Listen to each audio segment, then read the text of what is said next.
안녕하세요. 김원준입니다. 프랑스 나치 협력 처형 장기화되자 민심 돌아서 어제자 조선일보 기사 제목입니다. 문재인 정부가 프랑스의 과거사 청산의 교훈을 봐야 한다. 이런 기사인데요.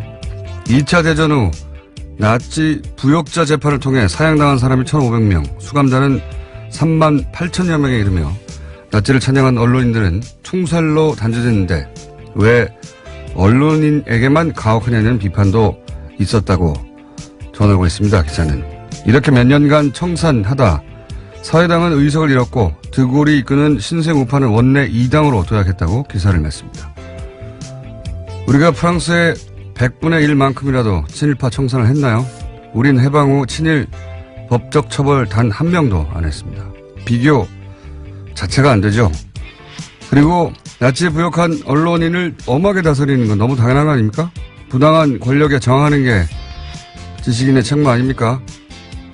게다가 문정부가 과거사 청산만 하다가 민심을 잃으면 그럼 조선일보 신나는 거잖아요. 왜 걱정을 해줍니까? 적폐청산을 더 해라 해야지. 그러다가 민심 다 잃게. 그냥 적폐청산 그만하자고 하세요. 조선일보는. 프랑스 끌고 와서 헛소리 하지 말고. 김원준 생각이었습니다.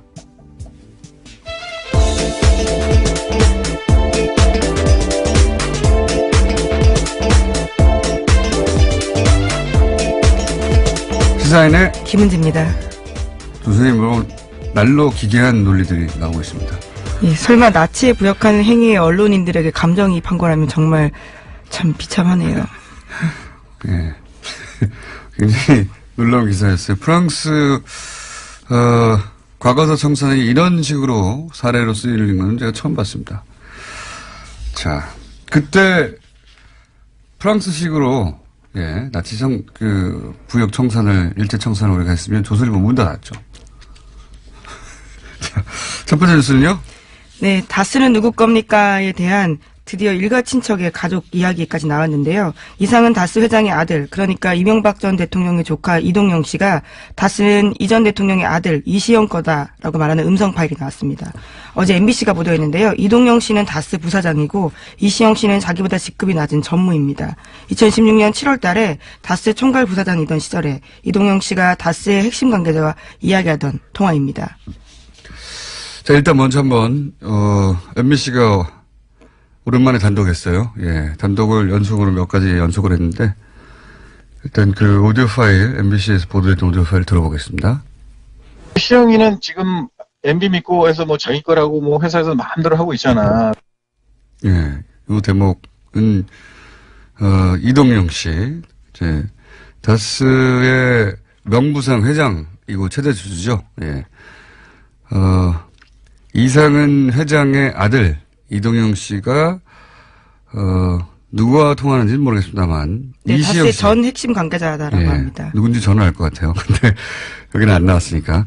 이시영 씨, 이명박 전 대통령의 아들, 이시영 씨가 지금, MB 믿고 회사가 자기 거라고 회사에서 마음대로 하고 있잖아. 예. 그러니까 최대주주 회장의 아들이 하소연을 이런 게 한다는 게 말이 안 되는 거죠. 예, 심지어 부사장이었습니다. 뭐 그때도 그렇고요. 지금도 그렇습니다. 그러니까 아버지는 회장이고 자기는 총괄 부사장이었던 시절인데, 이런 말을 이제 한다는 게 이게 말이 안 되는 거죠. 이재용 삼성 부회장이 주식이 하나도 없는 사람 때문에, 그 사람이 삼성을 먹겠다고 마음대로 하면 그냥 두겠습니까? 그냥 회사에 쫓으면 끝나는 거지?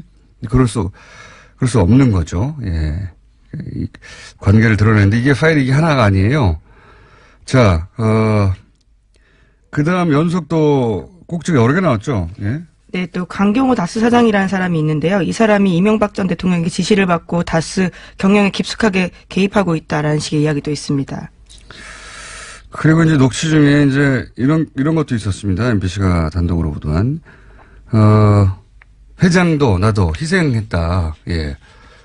희생할 게 뭐였어요? 자기들이 최대주주 회사 주인인데. 네, 대표인데요. 예, 이것도 좀 들어보겠습니다. MBC 보도입니다. 나도 아버님이 회장님이 살아계시는데 형이 이런 꼴을 당하니까 형은 울분이 터지지만 어차피 희생하는 거잖아. 어차피 회장님도 희생했잖아. 그러니까요. 네, 여기서 형이라고 하면 자신을 뜻하는 겁니다. 이동영 씨 자신요. 그 이시영 씨 사촌 형이거든요. 나이로 따지면. 그러니까 본인 입장에서는 아들 입장에서는 아버지가 이제 이 문맥으로 보자면 바지 회장 노릇을 하는 게 그리고 자신도 그렇게 하고 있는 게 한탄스러운 거죠. 예. 네, 울분이 터진다, 가슴이 찢어진다라는 표현도 있습니다. 네, 아들 입장에서 이렇게 말할 수 있죠. 근데 이제 그 과정에서 자신들이 명부상 최대 주주인데 실제 주인이 아니라는 말인 거죠, 이게.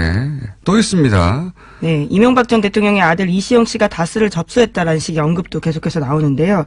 이시영 씨를 지칭하는 듯하면서 자신을 해코지하려 한다라는 말도 있습니다. 이거 일단 들어보시겠습니다. 사촌 동생이 형을 해코지라고 형을 나가라 그래도 걘 내 사촌 내가 그 똑같은 놈을 되면 안 된다는 얘기야. 예, 요 얘기는 이제 본인 입장에서 보자면 그 이명박 전 대통령의 아들 이시영 씨는 사촌 동생이죠. 예, 사촌 동생이 형인 나한테 나가라고 해도 내가 똑같은 놈 되면 안 된다는 건데 내가 똑같은 놈이 되면 안 된다는 건 무슨 말인지 모르겠어요.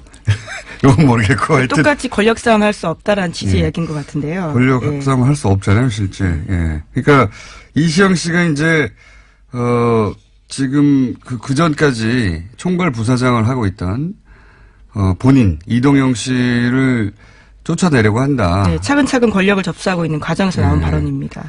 이동영 씨 주변 사람들도 정리를 했나 봐요. 예. 그러니까 그 전까지는 자기가 총괄 부사장이고 자기 사람들도 좀 있었는데 그 사람들을 다 정리하고 있다 보니까 이시영 씨가 회사를 장악하게 가는 과정에서 예. 그러다 보니까 이제 거기 불만을 토로하면서 동생이 나를 해코지하려고 한다. 예. 네, 상대방에게 하소연하고 있는 과정인 것 같은데 상대방도 해코지를 당할 수 있는 상황이기 때문에 너까지도 지켜줄 수 없다라는 취지의 얘기가 아닌가 짐작해봅니다. 그러니까 이런 사람도 사표 받으러 가고 저런 사람도 사표 받으러 한다. 그래서 뭐 밤잠을 못 자고 있다.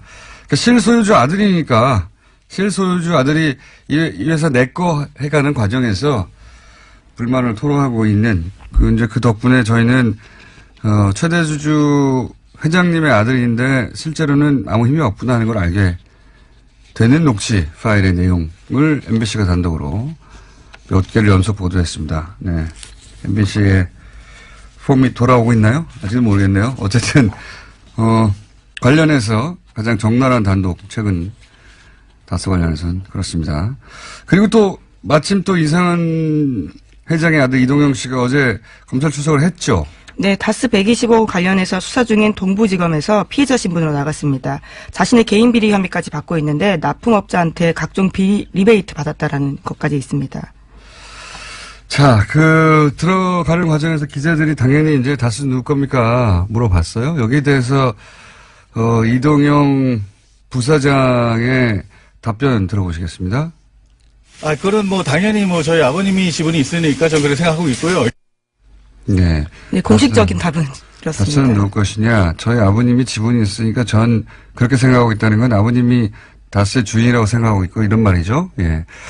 굉장히 이상한 답변이에요. 좀만 생각해보면. 왜냐면, 다스는 누구 겁니까? 아버지 겁니다. 이렇게 답변해야 되는 겁니다. 아버지 거면. 그런데, 아버지가 지분이 있으니까 저는 아버지 게 아닌가 생각하고 있어요. 이게 말이 되는 소리입니까? 조금만 생각해보면, 이제 본인의 이제 머릿속에, 그래도 지분이 있으니까 우리 아버지가 뭘 좀 행사해야지. 이렇게 생각하지만 실제로는 아니라는 걸 아니까, 여기에 대한 답변은 아버지 겁니다. 진짜로 아버지 거면. 이거죠. 아버지 거라고 저는 생각하고 있어요. 이 답변 자체가 아버지 게 아니라는 걸 드러내고 있는 거거든요. 이걸 짚어줘야 되는데, 안 짚어줘서, 제가 짚어드립니다.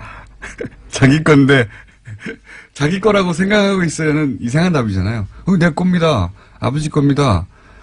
라고 답변해야 되는 답변이 그렇게 안 나온 거죠. 게다가 이건 지분이 있으니까 이건 변명이잖아요. 일종의. 예. 현재로서 최대 지분을 가지고 있습니다. 그러니까 거기 기다리는 거죠. 지분이 있으니까 저는 아버지 거라고 생각해요.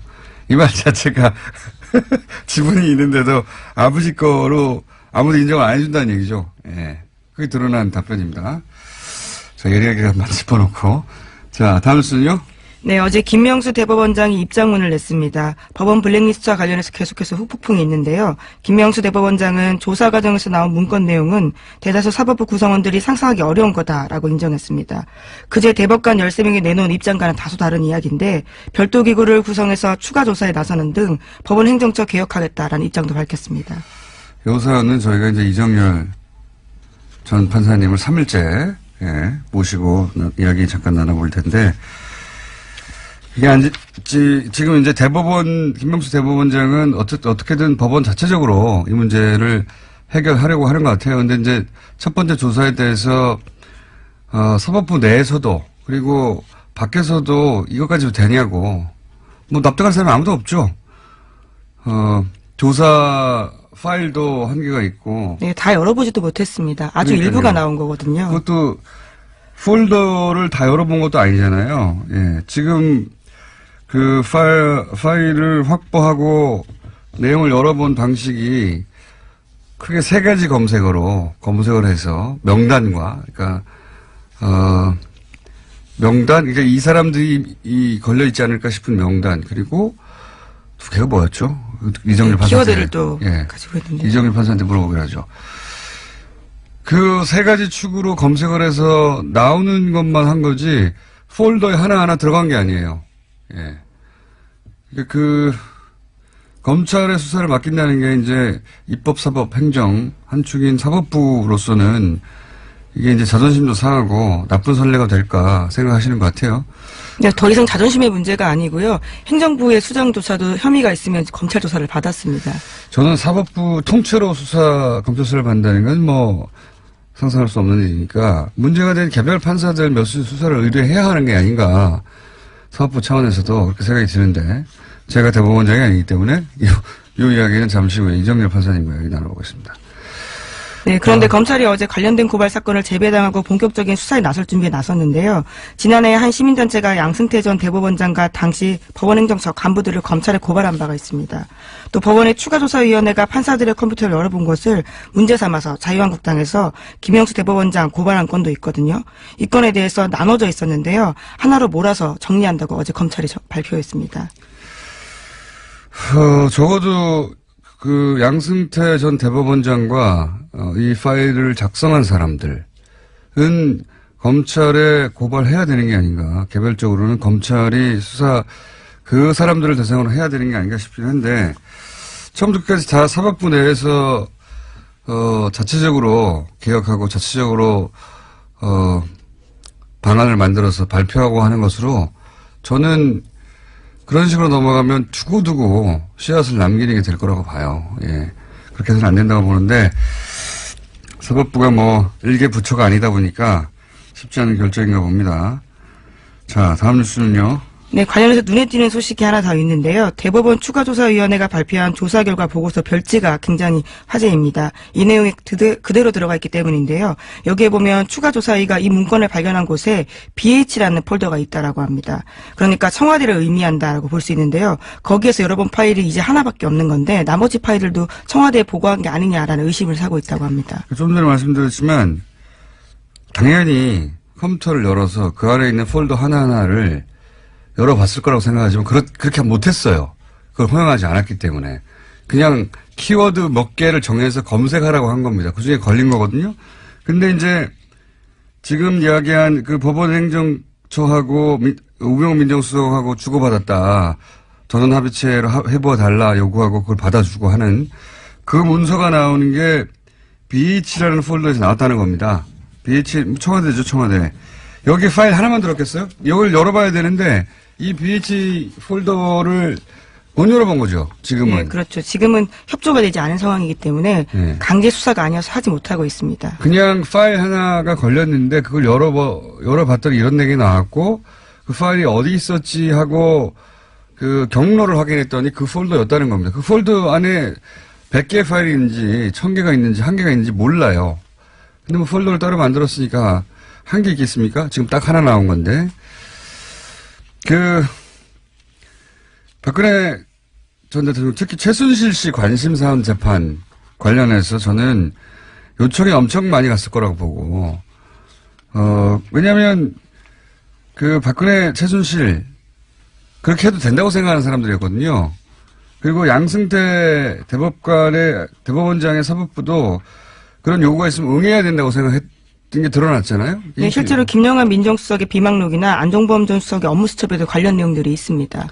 이 폴도 당연히 열어봐야 되는데 지금 계속 사법부에서는 개인의 사생활이나 뭐 이런 얘기 때문에 못 열어보고 있잖아요. 네, 개인 파일 지우면 되잖아요. 그러면 회사 공용 컴퓨터가 어떻게 사생활과 연관되는지는 사실 여전히 의문입니다. 그렇다고 쳐요. 예? 판사들은 자신의 사생활과 관련된 파일을 야동인가요? 거기 너 있다고 쳐. 그럼 더 지우면 되잖아요. 이거 할 때는. 이해가 안 가는데 어쨌든 지금 딱 그렇게 걸려 있습니다. 자, 뉴스 2개 정도 더 할 수 있겠네요? 네, 최순실 메모가 또 나왔습니다. 이번에는 문체부 조직 개편도 미리 알고 있었다라는 정황이 담긴 내용인데요. 2016년 3월 달에 쓰인 메모입니다. 여기에는 종무실, 2차관, 1차관이라고 쓰여 있는데 관련 업무를 2차관이 맡았던 걸 1차관으로 변경한다는 내용인데 실제로 조직 개편안이 그해 3월 달 국무회의를 통과했습니다. 그러니까 적어도 11일 전에는 최순실 씨가 이 내용을 알고 있었다라고 보이는 겁니다. 이런 일도 했네요. 그냥 자기가 뒤에서 이해관계가 있는 사람들을 꽂아준 것만 한 줄 알았더니, 예. 네, 장시호 씨가 다 촬영한 메모입니다. 소관 업무를 바꾸기도 했네요. 예. 최순실 공화국 맞았어요. 자, 다음 뉴스는요? 네, 안철수 국민의당 대표가 어제 바른정당과의 통합에 대해서 호남을 벌이는 것도 보수로 가는 것도 아니다라고 말했습니다. 안 대표는 바른정당과의 통합에 속도를 내고 있는데 이에 대해서 호남과의 결별이다라는 지적이 나오고 있습니다. 그에 대한 반박을 한 겁니다. 그렇군요. 요즘 안철수 대표하고 유승민 대표의 언론 노출 굉장히 많기 때문에 사실은 반대파의 뭐랄까요 격정하고는 다르게 여기 지지율은 저는 올라갈 거라고 봅니다. 노출이 많으면 올라가거든요. 근데 요거는 이제 3부에서 박지원 대표하고 한번 다뤄보겠지만 이 워딩은 매우 안 좋네요. 왜냐하면 안철수 대표가 반복적으로 하는 실수 중에 하나인데 지난 대선에서 왜 내가 MB 아바타입니까 한 적이 있잖아요. MB 아바타가 아니라는 걸 강조하기 위해서 말을 한 건데 사람들 기억에는 MB 아바타만 남거든요. 네, 지금까지도 인상적으로 남아있는 말입니다. 이 말도 사실은 마찬가지예요. 아마도 그렇게 공격을 받나 본데 호남을 버리고 보수로 간다 라고 공격을 받으니까 그게 아니라고 말한 거잖아요. 근데 MB 아바타처럼 이것만 남는 거예요. 호남을 버리고 보수로 간다. 그것만 남게 되는 효과가 있는데 왜냐하면 전후 사정을 모두 다 자세히 아는 사람의 숫자보다는 이렇게 이제 이미지로 받아들이는 사람이 훨씬 더 많은 법인데 왜 이렇게 말하는지 모르겠네요. 자, 오늘 여기까지 하겠습니다. 시사인의 김은지였습니다. 감사합니다. 자, 바로 이어서 리얼미터 권순정 조사분석실장 나오셨습니다. 안녕하십니까. 자, 여론조사 처음으로 50 숫자가 찍혔네요. 예, 네, 처음으로 50%대로 물론 잠정 수치입니다. 저희들이 네. 주중 잠정 집계. 화요일치가 그렇게 찍혔네요. 네, 처음으로 그러니까 3일 연속 월, 화, 수 1,500명을 집계해서 나온 결과가 네. 긍정평가가 6.2%포인트 하락해서 59.8%. 이건 북핵부 때보다 더 큽니다. 네. 네, 부정평가가 6.3%포인트 상승해서 35.6%를 기록했습니다. 2주 연속 하락했고, 낙폭이, 지난주에 4.6%포인트 떨어졌고, 이번 주에 6.2%포인트 하락했으니까 도합하면 10.8%포인트 아닙니까? 네. 이런 경우는 상당히 좀 이례적인 경우입니다. 맞습니다. 찾아봤더니, 박근혜 정부 때 2014년도 4월 세월호 참사 때 11.8%포인트가 2주 연속 빠졌는데 그 이후에는 없었습니다. 예. 생각해 보시면 회사에 세월호 같은 사건이 벌어진 게 아니잖아요. 그렇습니다. 네. 지금 따지고 보면 좋은 뉴스가 더 많습니다. 네. 기본적으로는 뭐 불과 몇 개월 전까지 전쟁 난다고 하다가 네. 지금 어쨌든 전쟁이 아니라 올림픽을 통해서 이제 화해 모드를 만들고 있는 와중인데 이게 뉴스를 자세히 안 보는 분들은 이해가 잘 안 갈 거예요. 그 국내 정책적인 논란 그런 네. 부분도 있긴 했었지만 세월호 참사와 비견할 정도는 아니고 그러니까요. 예. 그 북한의 평양 올림픽 참가 또한 사실상 평화올림픽이라는 관점에서 접근해 본다고 한다면 이렇게 많이 영향을 미칠 정도는 아니라고 생각하는데. 저는 왜 그런지는 알겠어요. 알겠는 게 이게 개별 이슈로 보면 안 되고요. 제가 보기엔 일단 수치를 이제 한번 소개해 주시죠. 예. 네, 그래서 조사일 기준으로는 조사일 기준 일간으로는 8일 연속 하락을 하다가 죄송합니다. 어제 24일 날에 60.3%로 소폭 반등했는데 그 이전에는 19일 날 64.4%로 시작을 해서 22일 월요일 날에 60.8%, 화요일 날 23일에 59.9%. 그러니까 일간 최저치를 기록했죠. 근데 거의 어제 바로 소폭이긴 하지만 60.4%로 화요일 날 하락세가 처음으로 멈췄습니다. 59.9를 찍은 거예요. 화요일 날 네, 처음으로. 그렇습니다. 자, 이게 이제 뉴스를 슥슥 훑어서 보시는 분들은 잘 모르시겠지만, 그리고 모든 미디어를 모니터링 하지 않잖아요, 보통은. 그렇죠. 저는 직업이 이렇다 보니까 모든 미디어를 모니터링 하게 돼요. 근데, 잘 모르시겠지만, 평양 올림픽이라는 단어, 엄청나게 조중동과 보수 매체가 포탈을 통해서 유포됐어요. 네, 요번에 자유한국당이 가장 성공한 프레이밍 중에 하나가 바로 역사적으로 제가 봤을 때 평양 올림픽이 기록되지 않을까 싶어요. 이게 이제 라임도 맞지 않습니까? 평창, 예. 평양. 예, 네. 그래. 그러니까 평창이라는 팩트를 두고 평양, 다른 한쪽에는 평화, 이 네. 평이라는 운율로 지금 맞춰져 있기 때문에 사실상 쏙쏙 더 잘 들어오죠, 사실. 실제 평양 올림픽이라는 공세가 평양 올림픽 아니란 말이죠. 아닌데, 이 공세가 조중동과 종편과 또 보수 매체 중심으로 특히 포탈을 통해서, 검색어 통해서, 그리고, 자세히 보시는 분들은 이제 포탈의 댓글들을 보면 대선보다 더, 대선 때보다 더 격렬합니다. 네, 맞습니다. 알바들이 확실한 거 아닌가? 네. 옵션 열기에, 후속팀 아닌가 싶을 정도, 여태 본 적이 없는, 제가 댓글 알바를 참 오랫동안 관찰해 왔는데. 저도 그 공장장처럼 요즘에 댓글을 되게 다른 때보다 더 주의 깊게 보는데 포털 사이트의 댓글 서비스를 보면 특정인의 그 아이디를 클릭을 하면 그 사람의 그 이전에 어떤 댓글을 달았는지 이력을 다 체크를 할 수 있습니다. 그래서 제가 체크를 요 며칠 동안 해봤는데 거의 동일한 정치적인 색깔로 계속 댓글이 이어지는 사람들이 대규모예요, 너무나 많아요. 아주. 네. 그런데 그렇게 부정적인 뉴스를 한쪽에 쏟아내면 이제 반대쪽에서 그런 밸런스를 맞추는 뉴스 왜 그렇게 생각하느냐. 네. 뉴스가 있어줘야 되는데 사실은 그런 뉴스가 없어요. 네. 그런 언론 지형이 밸런스가 안 맞습니다, 현재.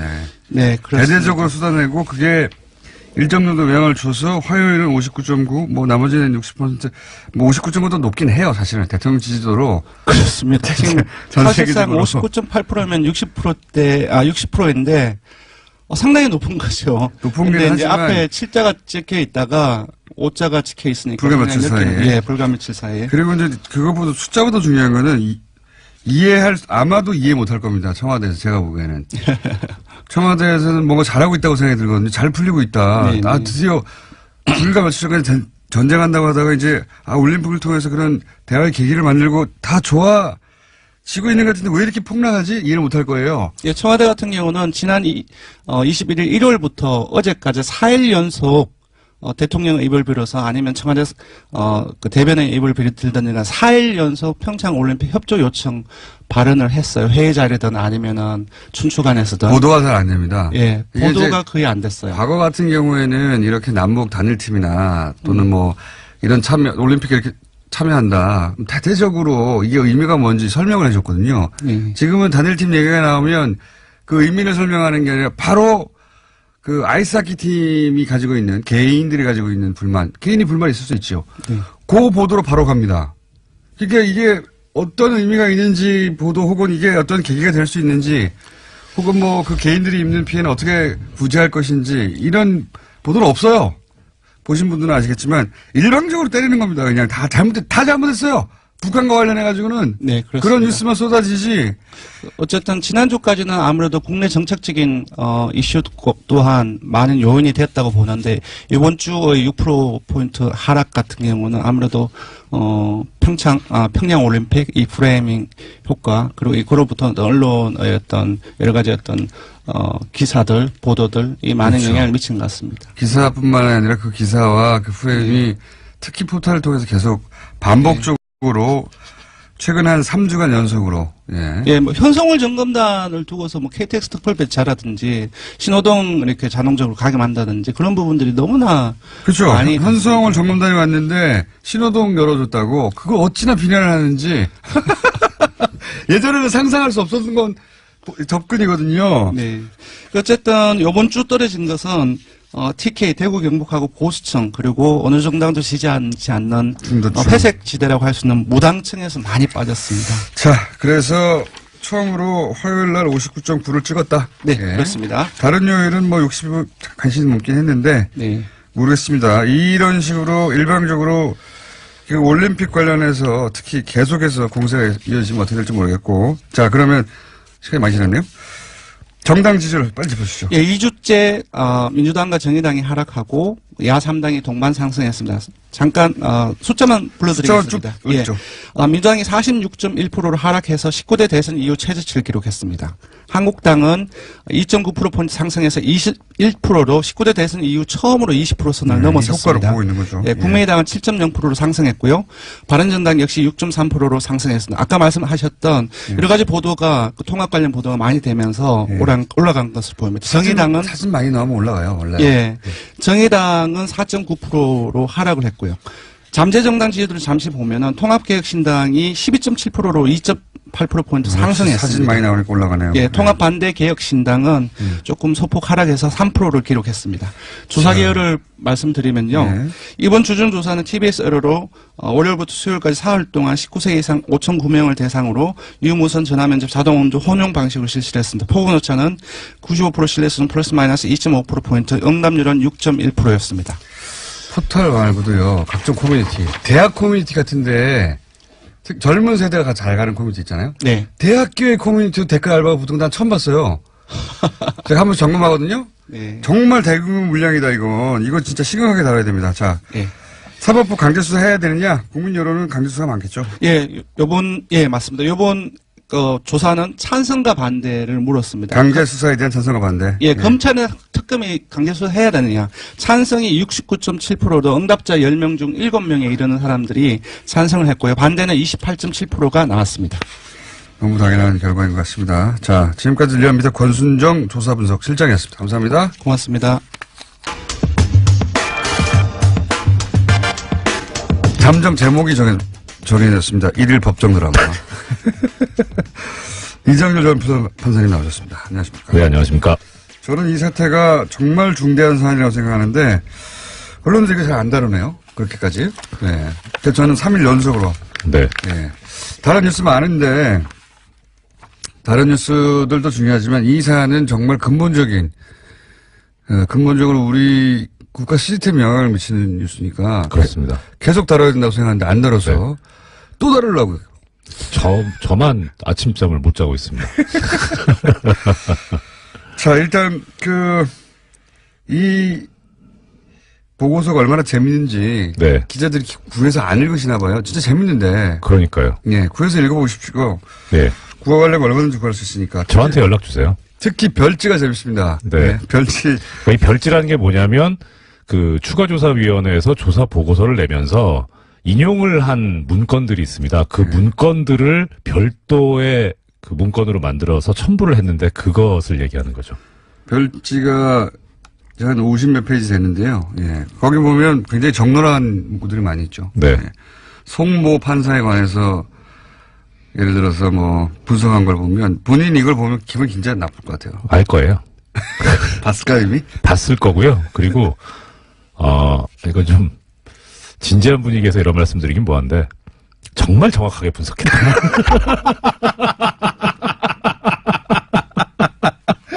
죄송합니다.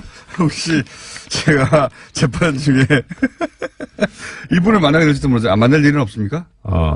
지금 당분간은? 예, 당분간 없습니다. 아, 그렇군요. 재판 네. 보직이 아니군요. 네. 자, 낄 때 안 낄 때 뭐 이런 거 표현도 등장하고 뭐 하여튼 예, 이 부분에 관해서 조금 언급을 해드리면 예. 아예 별도로 이 송모 판사에 대해서 분석을 해놓은 건데 분석하게 된 이유가 자유 게시판에 그러니까요. 자유 게시판이라면 이제 법원 내부 통신망의 게시판을 말합니다. 글 썼다고 이거 분석한 거예요. 글 예. 썼다고. 이 사람이 어떤 사람이 이런 글을 쓴 거야? 이렇게 된 거예요. 그 글을 야. 이제 여러 개를 쓰니까 그러니까 분석을 했는데 먼저 제일 처음에 나오는 부분이 프로필이 나옵니다. 그런데 이 문건에서는 프로필을 별첨했다라고 했는데 그 별첨 자료가 사라져 있습니다. 네. 그런다고 이 사람이 누군지 모르냐? 알죠. 연수원 34기고요. 그리고 우리법연구회와 국제인권법연구회 핵심 리더. 네. 이 문구는 어디에 나오냐면 별도의 문건에서 나옵니다. 이 송판사가 워낙 활약을 많이 했기 때문에. 네. 그래서 이렇게 표현을 합니다. 각종 소모임을 결성하고 국제인권법연구의 현 활동 방식은 우리법연구에서 구축한 활동 방식을 그대로 따른 것이다. 이렇게 분석을 해놨는데요. 제가 이건 이제 그렇고. 이걸 읽다가 느낀 거, 이거 간첩 분석하듯이 분석해놨어요. 맞아요. 예. 네. 이 사람은, 어떤 사람이니까 이런 글을 쓰는데 어떻게 상대해야 되고, 이런 네. 식으로 분석을 해놨어요. 예전에 MBC에서도 그랬습니다만, 사측에서 노동조합, 뭐라 그래야 되죠? 분쇄. 예. 예. 예. 그때 이제 그 노조 핵심 간부들을 상대로 분석하는 그런 형태입니다. 그래서 이 송판사에 대해서 이 문건에서 성향을 딱 표현을 했는데 아까 공장장님께서도 말씀하셨지만 속칭 낄 때 안 낄 때 판단이 밝아 자신에게 불이익이 오지 않을 이슈에 대해서는 강한 어조로 비판하고 그 반대의 경우에는 침묵한다. 굉장히 모욕적인 표현이거든요. 모욕적인 표현이죠. 자신한테, 이익이 안 되면 안 한다는 거잖아요. 굉장히 모욕적인 표현인데 적나라합니다. 근데 지금 이제 검색된 문건에서만 이게 나온 거지 사실은 자유 게시판에 글을 좀 몇 번 썼거나 네. 그런 분들은 이런 게 다 있다고 봐야 돼요. 그렇죠. 다 있다고 봐야 그렇죠. 됩니다. 예. 네. 이 부분에 관해서 이제 이 조사를 하게 된 이유를 보고서에서 적시를 해놓고 있는데요. 내용은 이겁니다. 일단 계속 글을 쓰니까 했는데 이 문건 자체는 2015년 1, 2월경에 작성이 된 건데 2009년 3월부터 2015년 1월 15일까지 6, 7년간 이 썼던 글을 전부 분석을 한 겁니다. 야, 이거 할 일이 되게 없나 봐요. 그러면서 또 이런 표현도 있습니다. 동기인 유모 판사는 현장의 필드 플레이어 성격이 강하다면 송 판사는 배후 기획, 정리, 분석, 전략 수립 등에 더 밝음. 자신에게 이목이 집중되자 연구회를 탈퇴함. 그렇죠. 우리법연구회 회원이었다가 자신에게 이목이 집중되자 우리법연구회 탈퇴함. 근데 요건 아니에요. 그러네요. 요건 아닌데 탈퇴한 건 맞는데 요건 아니고. 근데 자신에게 불이익이 오지 않을 이슈에 대해서는 강한 어조로 비판하지만 반대의 경우에는 침묵하는 거는 대충 맞습니다. 술자리에서도 그렇고.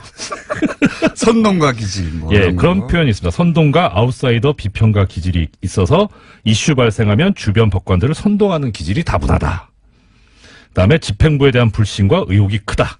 예, 이렇게 표현을 하고 있습니다. 그냥 한 사람에 대해서 3페이지 걸쳐서 이렇게 분석하고 정리하고 뭐 그러고 있습니다. 한 사람을. 그렇죠. 예. 예. 여기에 대해서 다른 문건엔 또 뭐라고 표현을 하고 있냐면 이런 거 그러면 어떻게 대처할 것이냐. 예. 가능한 대응 방안 1. 무시 전략. 무시하자. 2. 일부 설명 전략. 뭐 이렇게 해가지고. 일부 설명 전략. 그러니까 다 설명하지 말고 일부만 설명하자. 이런 식으로. 다 알게 되면 또 덤비니까. 그러니까요. 중요 사안의 일부만 설명해서 잘 모르게 한다. 아, 이거 웃으면 안 되는데, 죄송합니다. 아, 저도 몇 기가 번 차서. 웃었어요. 몇 기가 번 차서. 웃었어요. 야, 예. 이게 우리나라 최고 엘리트들인데. 사법고시를 치고 연수원 성적이 가장 좋은 분들이 가서 모여 있는데 네. 그 중에서도 엘리트 중에 엘리트가 법원 행정처에 가는 건데 그렇죠. 이렇게 하시나. 이건 이제 또 개인에 관한 거고요. 네. 요 며칠 동안 몇 번 말씀을 드렸었는데, 이 이판사판 야단법석이라고 포털 사이트 다음에 판사들이 모여서 카페를 연 것이 있습니다. 그러니까 이제 법원 내부가 아니라 이번에는 다음에 자체적으로 네. 본인들끼리 예 카페를 열었어요. 예. 근데 거길 또 들어가요. 예, 거기를 들어가요. 거기를 들어가는데, 이게 이제 이 카페는 개설된 게 2014년 10월 24일 날 개설이 되는데요. 여기에 대해서 그러면 지금 2015년 현재 회원이 380여 명이다. 원래는 40명에서 이렇게 늘었다. 그러니까 주목이 되는 거죠. 네. 예, 긴장이 되고 거기에서 그러면 어떻게 법원행정처가 대응하려고 했느냐. 먼저 카페 폐쇄를 유도한다. 어떤 방식으로? 어떤 방식으로? 여기에 제 이름이 나옵니다. 예. 이모 부장판사 사태를 언급하면서 협박하는 거고. 그렇죠. 너 저 잘리고 싶어? 그렇죠.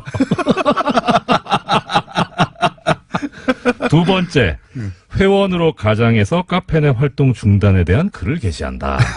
관련해서 로그인 가능한 아이디와 비밀번호를 확보한 상태다. 아이, 참네. 예, 그렇게 하면서 운영자의 자진 카페 폐쇄를 유도하는데 어떻게 하냐면 이 개설자가 여성이거든요. 네. 여성판사 이분은 금방 드러날 수 있어가지고 말씀드리기가 좀 곤란한데. 그런 식으로 하면 당신도, 알잖아, 이정열 부장판사가 어떻게 됐는지. 이렇게 하겠다는 거죠. 그렇죠. 네. 예. 그러면서 소속 나쁜 사례로. 법원장이나 믿을 만한 선배 여성 법관들을 통해 적절한 방법으로 우려를 전달한다. 굉장히 웃겨요. 예, 그러면서 어떤- 하나 또 재밌는 문건이 하나, 표현이 나오는데요. 이 카페 활동과 관련해서 이제 법관 윤리 강령에 위반되는 게 아니냐 해서 징계를 검토를 했던 모양이에요. 네. 그래서 이 법관 윤리 강령들을 쭉 검토를 하는데 그 중에 권고 의견 5호라는 게 있습니다. 네. 그 권고 의견 5호에서 5호에 위반이 되는지 여부에 관해서 검토를 했는데 거기에 이런 문구가 나옵니다. 권고 의견 제5호는 우리법 연구회를 타깃으로 마련된 의견이다. 그래서 특정 연구회를 타깃으로 강령을 법을 만들어 버린 거죠. 그들이. 제재를 하려고 했는데 규정이 없으니까 규정을 아예 만들어낸 거군요. 예, 그렇죠. 그래서 맨 마지막 결론 가능한 조치. 대법원 공직자윤리위원회 권고 의견 5호, 7호 위반의 소지가 있다는 점을 최후의 설득 및 엄포용 카드로 활용. 협박하겠다고 계획을 세웠던 거죠. 이런 수준으로 사실은 뒷조사를 하고 끊임없이 캐고 그리고 네. 협박을 하고 자기들 뜻과 다른 판사들은 이제 압력을 가하고 혹은 행사재판에서 배제하고 예. 그 사찰하고 실행에 옮긴 거잖아요, 다. 그러면 이런 문건을 작성한 사람, 이런 문건을 작성을 지시한 사람, 네. 그 수장, 양수태 대법원장부터 시작해서 몇몇 사람들은 사법부 통째로 와서 압수수색해라. 이건 안 되는 걸 알겠어요. 그러면 최소한 그 몇몇 사람은 사법부가 그 검찰에 수사 의뢰해야 되는 거 아닌가요? 당연히 그래야 되는데. 네. 근데 며칠 전에도 말씀드렸습니다만 일단 모냥 빠지니까. 그 판사들의 모양 빠지는 건 알겠는데 예. 그런 내부 분위기는 없습니까? 이거는 수사 의뢰에서 확실히 뿌리 뽑고 가자라는 판사들의 내부 의견은 없어요? 지금 여기 그 사찰당해가지고 문건에 나오는 차성환 판사 같은 경우에 네. 워낙 유명해졌으니까 실명 네. 공개하고요. 이분은 이제 얘기를 하는 게 뭐냐면 일단 컴퓨터의 비밀번호를 건 심의관들한테 비밀번호를 제공하라는 명령을 대법원장이 해야 된다. 그건 너무 당연한 것 같아요. 이거를 따르지 않으면 별도의 징계 절차를 거치거나 그때 고발을 하고 네. 그리고 거기에 따라서 검찰 수사가 이루어졌으면 좋겠다 해서 검찰 수사까지는 예상을 하고 있는 것 같아요. 이 제안을 하고 있는 것 같고. 그건 이제 차상환 판사의 의견인데 제 의견이고, 말은 예. 그런 의견에 다른 판사들이 사실 동조해주고 힘을 실어줘야 그렇죠. 대법원장이 이제 그 안에서 자기 마음대로 할 수 없는 부분도 있잖아요. 분위기에 따라서. 네. 근데 지금 학습 효과라는 게 있어서요. 네. 그러니까 이제 지금 양승태에서 김명수 대법원장으로 바뀐 지 얼마 안 됐거든요. 예. 그러니까 지금 오히려 판사들 같은 경우에는 얘기를 들어보니까 관망하는 사람들이 꽤 있어요. 지금 김명수 대법원장을 어떻게 믿느냐. 어떻게 될지 어떻게 아냐. 그래서 지금 어제 김명수 어떻게 대법원 믿느냐는 그 불신의 골자는 뭐죠? 그러니까 이 사람도 나중에 똑같이 하는 거 아니냐. 아, 나중에. 예전에 경험이 있어요. 그러니까 참여정부 때 이용훈 대법원장이 예. 임명이 됐었거든요. 예. 초기에 이용훈 대법원장이 상당히 개혁적이고 이 민주적인 여러 예. 절차들을 시도하고 정말 소송법에 충실한 재판을 하려고 애를 썼습니다. 많이 네. 그 전파를 하고. 그런데 이명박 정부가 들어서고 나서 네. 협박을 했죠. 물러나라고. 네. 그리고 물러나지 않을 경우에는 그 가지고 있는 카드를 공개하겠다. 네. 그래서 일설에 의하면 이용훈 대법원장이 뭐 충성맹세를 했다 이런 소문이 있어요. 법원 내 그건 소문. 그렇다 치고. 법원 내 소문이군요. 예. 그래요? 그런데 그 이후에 정말 180도 돌변합니다. 아, 그래요? 예. 그때 법원 행정처에 소위 말하는 기레기 유사급의 이 판사들이 많이 들어갑니다. 어허. 그러면서 아니, 근데- 많이 그러니까 예. 이런 이용훈 대법원장 체제도 겪어봤기 때문에 김명수 대법원장이 지금 들어왔다고 해서 예. 저 사람을 믿고 그대로 따라가는 게 과거 이용훈 꼴 나지 않겠느냐라고 하는 그 생각도 있는 거예요. 근데 지금 아직 정권이 네. 많이 남았잖아요. 그 사이에 한 200년은 해야죠. 이제. 제 말은 예. 그 사이에 4년 이내에 이 문제를 4년까지 끌 것도 없이 올해 내에 이 문제는 해야죠. 처리하지 않으면 사법부는 신뢰를 못 받아요. 그렇죠. 그래서 지금 반반인 게 어제 김명수 대법원장이 믿고 좀 기다려달라고 한 거에 대해서 그럼 믿고 한번 기다려보자. 그래도 믿을 수 있지 않냐라는 그런 측. 그 다음에 아니다. 결국은 똑같을 거다. 검찰 쪽으로 가야 된다라는 그런 측. 그 다음에 그러니까 자체 조사로 끝낼 수 있다고 믿는 사람들 아직 절반은 되는군요. 판사들도 대략. 대략 그렇고 근데 거기에 이제 일부 목소리가 나오는 게 소수 목소리가 어차피 중이 제 머리 못 깎지 않냐. 그건 너무 당연한 거 아닙니까? 그러니까 이거를 세상에 그런 게 어디 근데 있어요? 문제는 예. 이 검찰도 또 하나의 트라우마가 있는 게 뭐냐면요. 예전에 의정부 법조비리, 대전 법조비리 이런 사건 수사를 검찰이 직접 했었거든요. 그때 이제 판사들이 많이 수사 대상이 됐었는데 예. 그 수사를 담당했던 검사들은 예. 실제 재판에서 별로 좋은 결과가 안 나왔어요. 그러니까 검사들이 실제 한다 그래서 제대로 하겠느냐 이것도. 법원에 밑보이게 된다. 그렇죠. 그 검사 개인이 문제가 생길 수 있으니까 그래서 이걸 특별검사로 해야 되지 않느냐. 아예. 예. 아예 이제 밖에 변호사, 옷 벗고 변호사 된 분들을. 근데 그게, 그럼 일이 너무 커지고 시간이 걸리잖아요. 커지죠. 게다가 이제 저는 개인적인 의견인데 예. 이거 수사를 할 거냐 조사를 할 거냐 이것도 뭐 하나의 중요한 문제긴 하지만 뭐 애청자 여러분 뭐 예를 들어서 이거 PC 강제 개봉하려면 영장 발부받아야 된다고 하는데 예. 지금 영장 청구했다고 치고 지금 서울중앙지법 영장 판사들이 이거 영장 내주겠습니까? 그것도 있군요. 예, 그러니까 저는 시간이 좀 걸리더라도 아예 제가 이거 최순실 국정농단 때 정말 소수의 목소리지만 주장했었는데 특별재판소 만들어야 된다. 이 판사들 못 믿는다. 근데 지금도 사실 좀 그런 생각이 있어요. 그리고 새로운 제도까지 등장하게 너무 되면 커지긴 하는데. 논란이 너무 커져요. 그냥 검찰로 가죠. 바로. 그러니까 범위를 최대한 축소해서 네. 그 양승태 대법원장 그리고 문서 작성 라인에 있었던 사람 딱 특정해가지고 몇 명은 딱 수사 의뢰하는 게 맞지 않느냐. 지금은 이제 대법원장 입장에서는 자체적으로 사법부가 네. 이 문제를 스스로 해결 못한다는 것도 치욕이니까 사법부가 어떻게든 해보고 싶어 하지만 안 될 거라고 봅니다. 어떤 조직이든 사법부가 아니라 어떤 안 조직이든 스스로는 못 하거든요. 그럼요. 아는 사람이고 네. 그거 어떻게 합니까? 못 합니다. 그래서 다 외부 컨설팅을 받는 거고 외부 힘을 빌리는 건데 이거는 그럼요. 밖으로 가야 된다고 저는 일반인들은 당연히 그렇게 생각해요. 일반인들은. 네. 저도 일반인인데. 더 이상 판사가 아니시니까.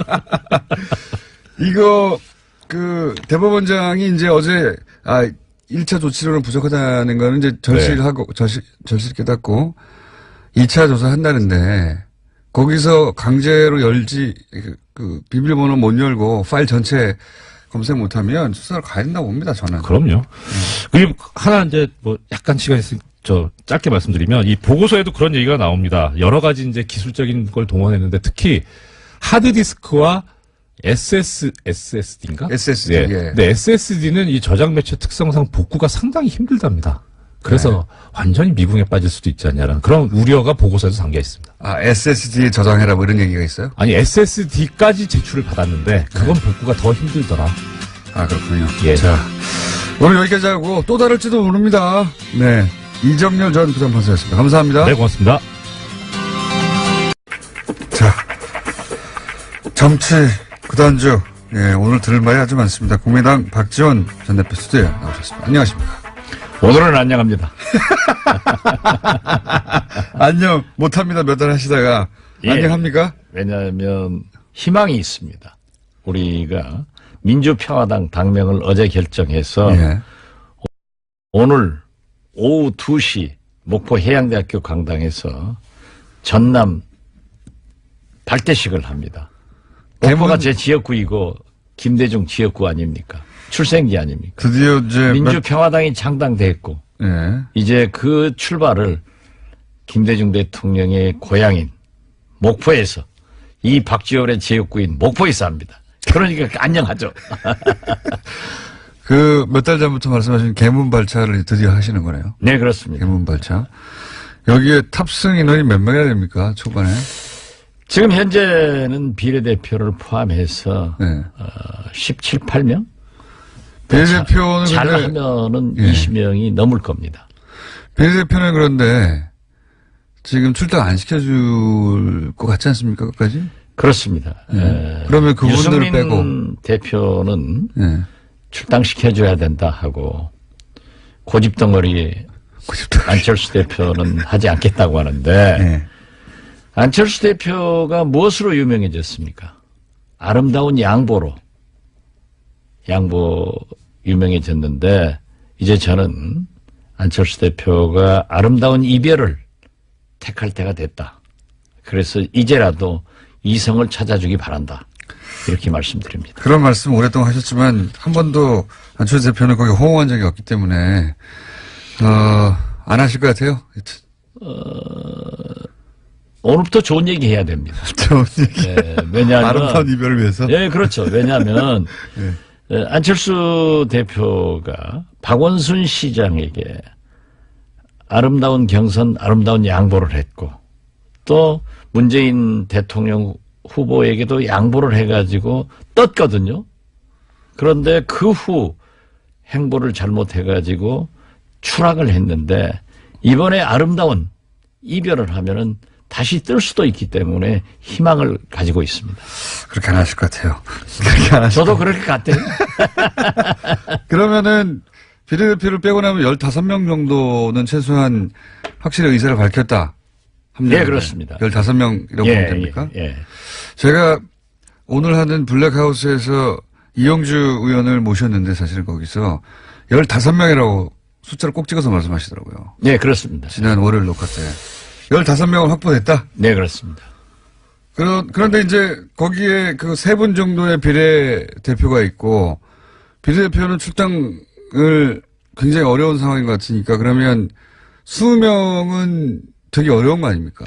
우리가 개문 발차하면은 예. 지역구의 민심과 또 지방선거에 출마하려고 하는 자기 지지층들이 굉장히 요구를 하고 있기 때문에 결국 현실적인 선택을 할 것이다. 그리고 지금 중재파 의원들이 예. 그분이 민평당은 안 간다면서요? 말은 그렇게 하죠. 말은 그렇게 한다. 거기서 한두 명이 예. 우리도 안 간다. 왜 창당을 하느냐 조금 기다려주지 예. 하는데 거듭 말씀드리지만 안철수 대표가 아름다운 이별을 하지 않을 거예요.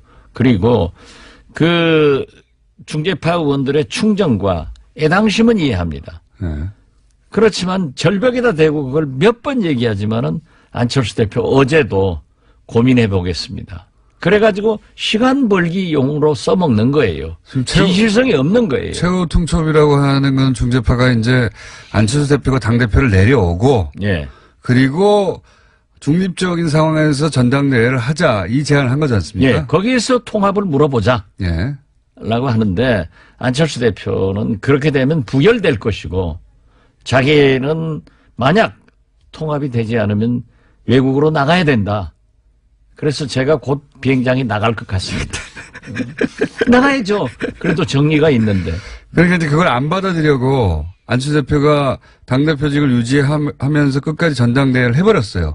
그러면 이 소위 중재파 행동을 같이 하기로 했다고 하는 대여섯 분, 이분들은 그러면 그렇게 해서 통합으로 쭉 가버린다. 본인들이 얘기를 안 듣고. 그럼 이제 무소속으로 있거나 아니면 민주평화당으로 가거나 아니면 통합된 당으로 가거나 셋 중에 하나지 않습니까? 그렇죠? 그분들의 행보는 어떻게 예상하십니까? 그분들이 지금은 중재를 위해서 안철수 대표에게 사퇴를 강하게 요구하고 어제 정동영 전 의장이 박주선, 황교안 의원을 만났는데 26일까지 우리가 28일 날 예. 창당 발기대회를 하기 때문에 답을 달라. 26일까지. 예. 그랬더니 안철수 대표는 역시 구렁이에요. 고민해보고 있습니다. 예. 안 하시겠죠. 고장난 유성기 알아요? 옛날 말이에요. 추금기처럼 계속 반복되는 얘기를 하면서 시간 벌기용으로 그렇게 하고 있는데 그러다가 가랑비에 옷 젖으면은 지금 우리는 젖고 있어요. 완전히 젖으면 벗지도 못하고 주저앉으니까 우리는 창당의 길로 가자 하고 중재파들에게도 얘기를 했습니다. 그러나 중재파들은 중재를 해보기 위해서 마지막 최후 통첩이라고 하던데. 예, 민주평화당에도 안 가겠다. 한두 사람이 그런 얘기를 했지만은 저는 거듭 말씀드리지만 그분들이 지역구 국회의원이기 때문에 대부분 민심과 호남에 계신 분들은 다 지역구라고 하는 것은 우리 국민의당은 한 사람 빼고는 다 지역구가 다 호남이죠. 예, 세 사람 빼고는 세 사람입니까? 예. 아, 그렇군요. 26명의 지역의원 중 23명이 네. 호남이기 때문에 반나 호남 어쩌고 하는데 거기밖에 없어요. 23분 중에 지금 대표적으로 김관영 의원 같은 경우에는 대표적인 통합파 아닙니까? 호남 지역구임에도 그렇습니다. 불구하고. 예. 참 아까운 건 버리죠. 그분이 지금 민주평화당 가칭이 아니죠? 당명을 이렇게 정하신 거죠? 정했는데 아직 창당대회를 안 했기 때문에 가칭이라고 불러야죠. 아, 그런 것도 몰라요? 아는 게 아니 MB 잘한 게 뭐냐고 물는 것이 낫지. 잘못한 거 검찰에서 수사할 필요 없다니까요. 네, 가칭 그러니까 민주 공장장도 아는 게 뭐냐고 물는 게 나아요. 다 모르니까.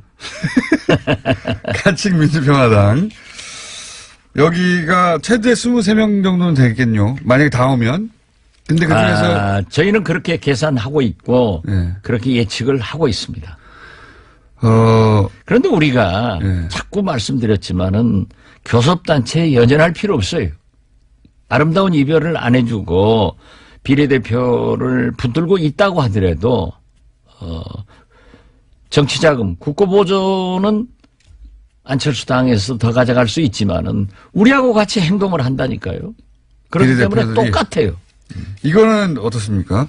안철수 대표는 그 합당되고 난 다음에는 본인이 대표를 안 하겠다고 하고 유승민 대표는 본인은 대표를 계속 하겠다고 하는데 그 노림수 각각 뭐죠? 그게 이제 공동대표 하는 거죠. 눈 감고 아무나 한다니까요. 지금 안철수 대표는 서울시장, 예. 유승민 대표, 당대표 이런 보도가 되더라고요. 예. 안철수 대표가 서울시장 나가서 돼요? 안 돼요. TV 토론을 대통령 때 후보 때 그렇게 해가지고 서울 시민들이 다 기억하고 있어요. 안철수 대표는 깜이 아니다. 그렇기 때문에 결국 저는 지금 유승민 대표가 그렇게 요구하고 있잖아요. 그 유승민 대표는 공동대표 하자. 같이 하자고 계속. 그러니까 유승민 대표는 굉장히 설득력 있는 얘기를 하는 거예요. 딱 지금 국민이 21세기 국민입니다. 국민이 지도자예요. 그러나 유승민 대표는 나는 보수다. 햇볕 정책 포기해라. 탈호남해라. 백의종군 하면 안 된다. 우리 둘이가 주인이기 때문에 공동대표 하자. 예. 하는데 안철수 대표는 나는 호남을 버리지 않았습니다 하고 버리고 햇볕 정책을 나는 신봉합니다 하면서 보수의 길로 가고 서울시장 시키는 대로 하겠습니다 하면서 백의종군 하겠다. 두고 보세요. 어떻게 될 공동대표 거로 하지. 공동대표를 할 것이다. 공동대표를 안 하겠다고 하는 이유는 뭘까요?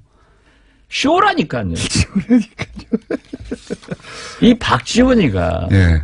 대부분 쇼를 하면은 예. 그래도 그럴듯하게 해요. 나는 생긴 것부터 잘생겼잖아요. 안철수 쇼는 안 먹히는 거예요. 요즘 TV에 나오는 얼굴 보세요. 웃는 것도 어색하잖아요. 저는 얼마나 환하게 웃어요. 왜 웃어요? 오늘 기분이 굉장히 좋으시네요.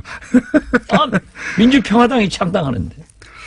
그런데 그 각 언론 뭐 보수 언론이든 혹은 뭐 YTN 기타 등등 모든 언론들이 사실은 지난 대선에 후보 2명이 동시에 화면에 잡히니까도 있고 또 보수 진영에서는 홍준표 대표가 다음 대선까지 살아있을 거라고 생각하지 않는 건지 홍준표 대표는 굉장히 부정적으로 다루고 이 두 분을 굉장히 띄웁니다. 그러니까 언론이 이렇게 노출해 주니까 기준이 그쪽에 올라가고 언론 노출이 없는 민주평화당은 이게 따라잡기가 어려울 것 같은데요. 그렇지 않습니까? 물론 뭐 언론은 예. 자기들의 사시가 있기 때문에 편집 또는 보도에 대해서 저희가 얘기를 하면은 그건 금도를 넘어가는 거니까 오늘 아침 신문을 보더라도 참 분해요. 그렇지만 말하면 안 돼요. 더 얻어맞으니까. 더 얻어맞으니까. 그런데 네. 결국 그렇습니다. 야권 통합이 좋습니까? 분열이 좋습니까? 동서화합이 좋습니까? 호남이 좋습니까? 그렇기 때문에 우리는 출발이 부정적 이미지를 가지고 있고 예. 또 저희들을 이해해주는 일부 매체에서도 분당파인 예. 국민의당에서 분열하는 예. 묘사 자체가 이렇게 부정적이에요. 예. 기사를 하고 또 여론조사를 물으면은 누가 우리를 하겠어요. 그렇지만은 그래도 한 4% 지지를 받는 것은 좋기 때문에 이제 당명이 결정됐으니까 제발 다시 한번 부탁드리는데 TBS에서도 김어준 총수도 TBS 얼마나 이번에 잘했어요. 259명 탁 정규직 하더라고요. 응? 이런 훌륭한 방송이면은 이제 합법 방송인데. 맞습니다. 그런데 그러면은 이제 뭐 분당파 이런 용어를 안 쓰고 민주평화당, 민평당, 알겠습니다. 예, 뭐 당명은 민생 정했으니까. 속으로 얼마나 좋아요. 창당이 언제입니까? 창당이 지금 2월 6일 합니다. 2월 6일이요? 그 다음 날이네요.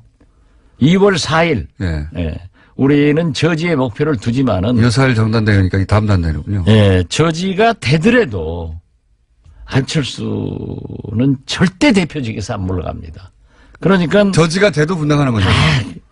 예. 안 물러가니까 우리가 가야죠. 왜냐하면 그 이상 기다리면은 지방에서 안 돼요.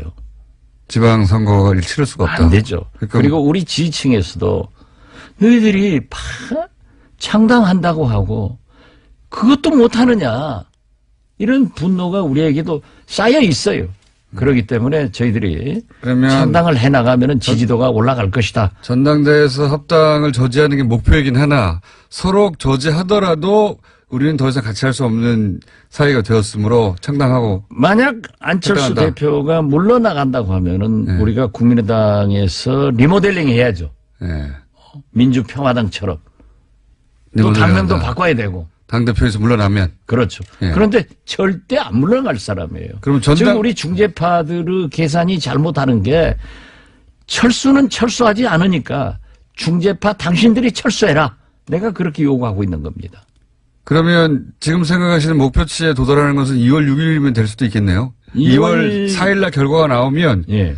그때 전당대회가 통과되면 당연히 그러니까 합당이 통과되면 당연히 이제 탈당하실 거고 통과 안 되더라도 안철수 대표가 당대표를 안 물러날 테니까 또 탈당하실 거고 탈당하는 거죠 말하자면. 그렇죠. 그분들이 15분 정도 예, 일차로. 예. 예. 그리고 나머지 분들도 그 개문 발차하게 되면 결국은 합류하게 될 것이다 생각하고. 그렇습니다. 예. 그리고 나서 이건 어떻습니까? 이제 합당을 선언했어요. 예. 그리고 나서 비례대표 지금 그 의사를 분명히 밝히신 분이 3분인데 출당시켜달라고. 그 3분은 어쩔 수 없이 출당시켜주지 않으면 끌려가지 않습니까? 그렇죠. 근데 유승민 대표가 그 당의 대표가 되잖아요. 그런 상황에서는 출당 권한을 유승민 대표가 가지지 않습니까? 그렇죠. 그때는 그러니까 유승민 그것은- 대표. 그건 1구 2호는 2부 지자라. 예. 어떤 사람은 통합 절대 안 합니다 하고 통합하는 사람은 거기에 해당되지만은 유승민 대표는 저는 그렇게 하지 않으리라고 봅니다. 그러면 그 이후에 출당돼서 다시 그분들이 와서 합류하실 것이다. 이렇게 보시는 거군요. 그렇죠. 그렇게 해서 그러니까 호적은 거기 있어도 몸과 마음은 민주평화당에 있기 때문에 정치적으로 그런 일을 해서 되겠느냐. 그러니까 깨끗하게 또 안철수 대표도요. 민주당 지금 더불어민주당한테 경남 도의원, 부산 기초의원들을 요구를 했어요. 예전에 나를 지지하니까 제명해달라. 네, 국민의당 민주당에서는 깨끗하게 해줬는데 네. 왜 자기는 요구하고 자기는 안 하자 이거야. 그러면은 새 정치가 아니라 구정치고 악태 정치지 뭐. 자, 그러면 호남의 그 민심은 어떻습니까? 호남 민심은 최근에 네. 뉴스완 등 예. 루포 기사를 보시면은 잘 알 겁니다. 국민의당 안철수 말도 못 꺼내게 해요. 이게 그래서 제가 오늘 지난번 방송할 때도 내가 한번 사과했습니다마는 오늘 목포에서 우리 민주평화당 처음 결의대회를 하는데 거기에 가서 공식적으로 사과합니다. 내가 눈이 삐어서 안철수 지지해달라고 한 거 대단히 사과드린다. 내가 잘못했다. 그래서 저는요 지금도 그래요. 민주평화당이 창당되더라도 네. 뭐 여러 가지 얘기가 있어요. 그러나 최소한 박정천, 박지원, 정동영, 천정배는 당대표 등 전면에 나서지 말자.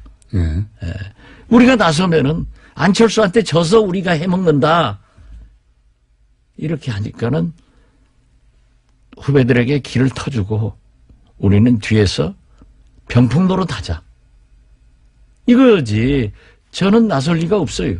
이렇게 깨끗한 사람이 새정치하는 거지. 응? 너 안철수처럼 안 한다고 하고 거짓말하고 이 사기꾼이지. 이게 뭐예요 도대체. 사기꾼까지. 그렇잖아요. 내가 제일 원통한 것은 저는 그랬어요. 나는 정치를 하면서 DJ에게 충성했고 내가 5년간 공백이 있었던 대북송금 특검 감옥 살고 나오니까 목포에서 무소속으로 당선시켜준 목포 시민들에게 충성했고 이제 새로운 시대를 열기 위해서 안철수에게 충성을 했습니다. 아 그래. 그 손학규 모든 사람들이 대선 때 저를 만나자고 해도 이건 틀렸더라고요. 만나지 말자. 이대로 가자. 어차피 우리가 지더라도 깨끗하게 최선을 다해야 된다. 그래서 다시 한번 미래를 보자 했는데 치고 나서 말 한마디 없이 저한테 선배님 통합 통짜도 꺼내지 않고 나중에 연대라도 해보겠습니다. 꼭 연합 연대합시다. 응? 우리가 정체성이 다르기 때문에 DJP 통합이 아니요. DJP 연합이었어. 그러니까 그렇게 하자. 그랬는데 2시간도 안 돼서 나가서 기자들한테 통합밖에 살 길이 없다 하니까는 불신이 쌓이게 생각하고 최근에요. 권은희 의원에게 제가 우리한테 와라. 예. 민주평화당에 해라 그랬더니 대표님은 즉 박지원 대표님은 그렇게 말씀할 권리가 있습니다. 그래서 저는 권은희 의원 말이에요. 안철수 대표하고 대화를 좀 해보십시오. 야, 너희 대표가 나한테 전화를 하냐? 만나주기를 하냐? 그러니까 에? 깜짝 놀라더라고요. 지금도 잘 모르시는구나. 소통을 하는 것으로 알고 있어요. 권인희 의원이나 김관영 의원처럼 이 지금 호남 베이스의 지역구 의원들 중에 지금 호남의 분위기 굉장히 안철수 후보한테 우호적이지 않다고 하는데도 불구하고 그쪽으로 통합하러 가 계신 분들은 어떤 이유에서죠? 제가 권은희 의원이 지난 총선 때 어려웠어요. 네. 제가 가서 광주의 딸 박근혜와의 대결이다. DJ가 어려울 때 호남 사람과 국민이 살려주듯 권은희가 어려우면은 광주 시민이 살려달라. 그래서 박근혜하고 맞짱 뜨게 만들어달라 해서 당선됐어요. 자기도 굉장히 저한테 고맙게 생각해요. 김관영 의원은 제가 초선 때부터 굉장히 똑똑해요. 그렇기 때문에 너는 호남의 지도자로 커라. 굉장히 제가 많이 서포트를 했습니다. 또 재선 때도 제가 많이 했는데 안철수 만나가지고 그냥 끌려 들어가더니 헤어나지를 못하더라고요. 그래서 최근에도 제가 한번 야 이 녀석아 하고 야단을 쳤어요. 자, 이 녀석아. 그래서 좀 내가 그 후배들인데 그랬는데 참 아까운데 저는 그렇게 봅니다. 결국 김관영도 권은희도 돌아온다. 왜? 정치인은 지역구 민심을 떠나서는 존재할 수가 없습니다. 그렇기 자꾸 때문에 민심을 본인도 알 텐데 왜 그러는 거예요? 그러니까 자기 지역구에서 난리예요. 그래요? 네. 어느 그 분은- 남 지역구니까 말할 필요는 없지만은 네. 아무튼 어려워요. 그래서 제가 그 얘기했다고 굉장히 섭섭해하고 심지어 어떤 의원은 수도권으로 옮긴다 하는 얘기가 파다하더라고요. 그런데 수도권에 오면 집에서 새는 바가지 밖에 나가서 똑같죠. 오히려 수도권이 어려운데. 그래서 저는 그 지역 민심 또 정치인은 항상 우리는 사상가나 학자나 언론인이 아닙니다. 내 생각이 중요한 게 아니라 국민의 생각이 중요한 거예요. 내 생각이 중요한 게 나하고 싶은 게 아니라 지역구 구민들의 뜻을 따라가야 되는 거예요. 좀 철학적이지 않죠. 할 수 없어요, 정치인은. 그래서 저는 민심이 그러니까 나중에라도 돌아온다. 집 나간 아들, 딸이 돌아오면 부모로서 받아야지 어떻겠어요. 돌아옵니다. 그렇게 생각하신다. 그래서 결국은 20석이 넘어갈 것이다. 예, 그럼요. 그리고 그렇게 되면은 만약에 말씀대로 하시면 그 합당한 당의 규모가 거의 비슷해질 수도 있는 거 아닙니까? 아니죠. 나중에는 예. 안철수 대표가 우리에게 와서 비례대표 좀 제명시켜달라고 할 수가 있어요. 그 이유는 하도 내부에서 반대 의견을 계속 그렇죠. 공개적으로 개진하기 때문에. 예. 우선 보세요. 저 통합을 해놓으면은 평창 동계올림픽 하는데 얼마나 싸우겠어요. 지금 MB 문제 가지고도 옹호하고 반대하고 이게 되겠어요? 한 집구석에서? 그래서 우리는 개문발차를 해서 비록 원내교섭단체가 되지 않더라도 기다리고 있으면 다 온다. 그리고 우리는 촛불혁명의 산물인 적폐청산과 개혁을 위해서 우리는 나가야 국민이 우리를 지지할 수 있다. 그러나 문재인 대통령이 만약 잘못하는 게 있으면은 우리는 엄중한 질책을 하면서 협력할 것은 협력하겠다. 이런 자세를 가지고 있습니다. 이 합당의 최대 승자는 유승민 대표인가 아닙니까? 현재까지는? 그러니까 유승민 대표가 예. 국민의당 안철수 가지고 놀아버리는 거죠. 지금 이제 지난번에는 광주를 두 분이 가셨고 오늘은 이제 대구를 두 분이 방문하신 걸로 아는데 일정상 그 유승민 대표 입장에서는 사실상 전리품을 챙기고 돌아온 거 아닙니까? 완전히 유승민 대표는 예. 대구에 가면은 배신의 정치인이라고 하잖아요. 과거에 아직도- 그런 얘기를 들었었죠. 예. 지금도 그래요. 예. 박근혜 대통령에 대한 예. 지지층이 대구에는 지금도 강하다고요. 예. 그렇기 때문에 배신의 정치인이다 해서 언론 보도에 의하면 다음 국회의원 안 된다라고 하니까 탁 하는 거 보세요. 이분 머리 좋아요. 햇볕 정책 안 된다. 탈호남해라. 그래 대구 사람들로서는 저게 배신이 아니고 효자네. 예. 이런 생각을 하는데 안철수 국민의당까지 딱 먹어오면은 이게 진짜 꽃방석에 앉는 거죠. 그렇죠. 자기는 9석 꼬마당 당대표에서 이제 원내교섭단체를 이루는 당대표를 하면 얼마나 좋아요.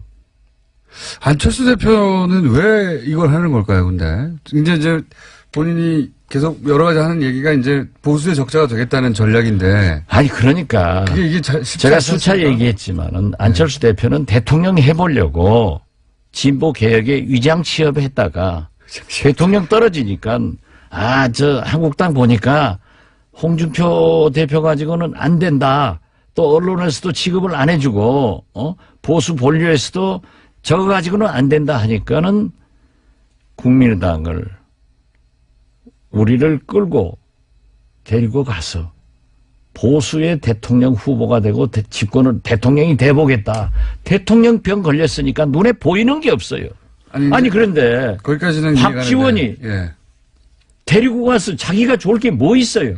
그러니까 버리고 가는 거 아닙니까? 버리고 가는 게 아니라 내가 안철수를 버리는 거죠. 어쨌든 안철수 대표 입장에서는 이제 박 전 대표님 버리고 가는데 제가 궁금한 것은 그 과정에서 굉장히 상처를 많이 입었잖아요, 사실은.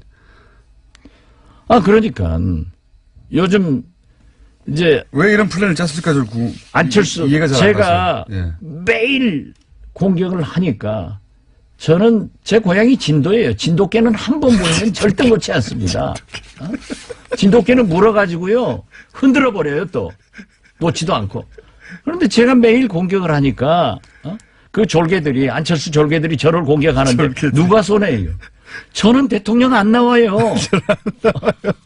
안철수가 손해지. 그러니까 이 게임의 법칙도 모르는 거야. 손해날 싸움을 계속 하는 것. 안철수 얼마나 급했으면은 박지원이가 제 이름을 딱 거명하면서 기자회견 하면서 국민의당 입당할 때 이렇게 했다. 내가 틀린 게 뭐 있어요? 아니 누가 유승민하고 통합하지 말고 연합연대하자.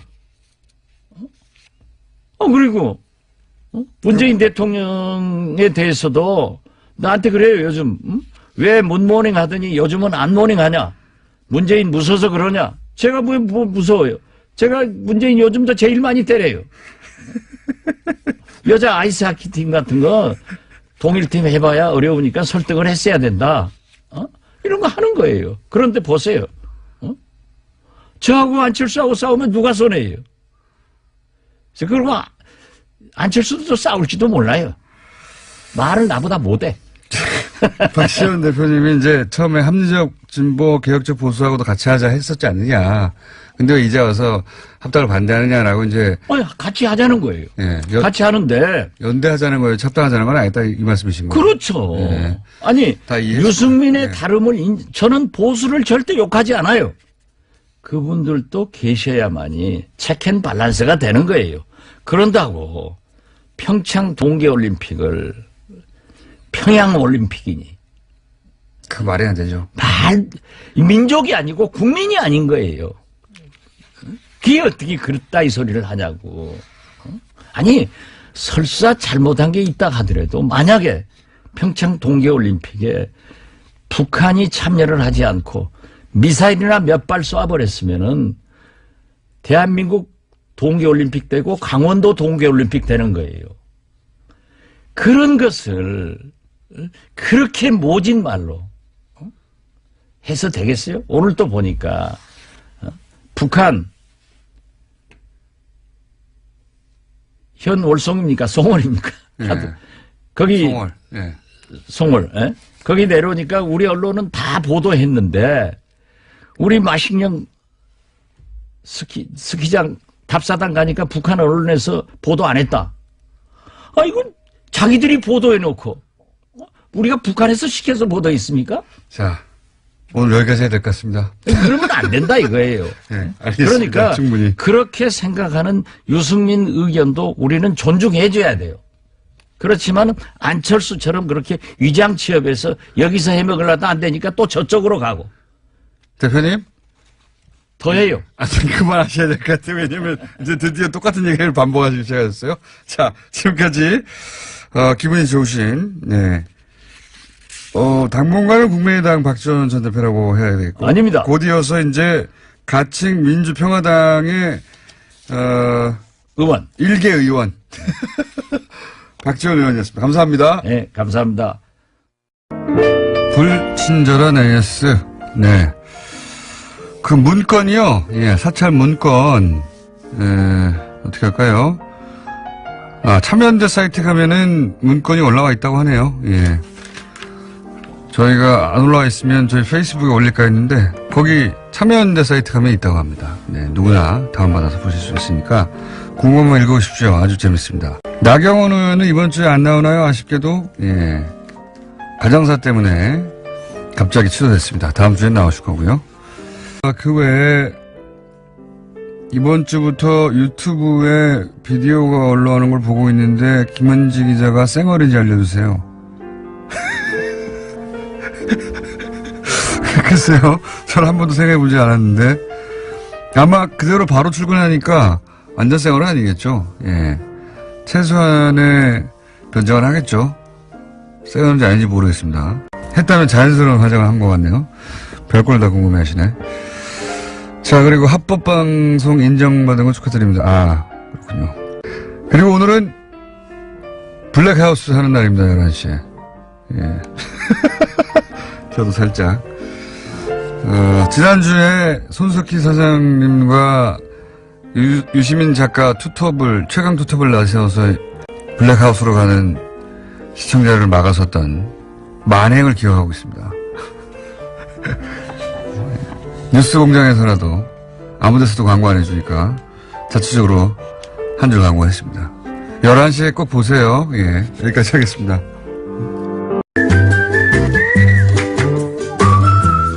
도시건축가 김재래 박사님 나오셨습니다. 안녕하십니까. 네, 안녕하십니까.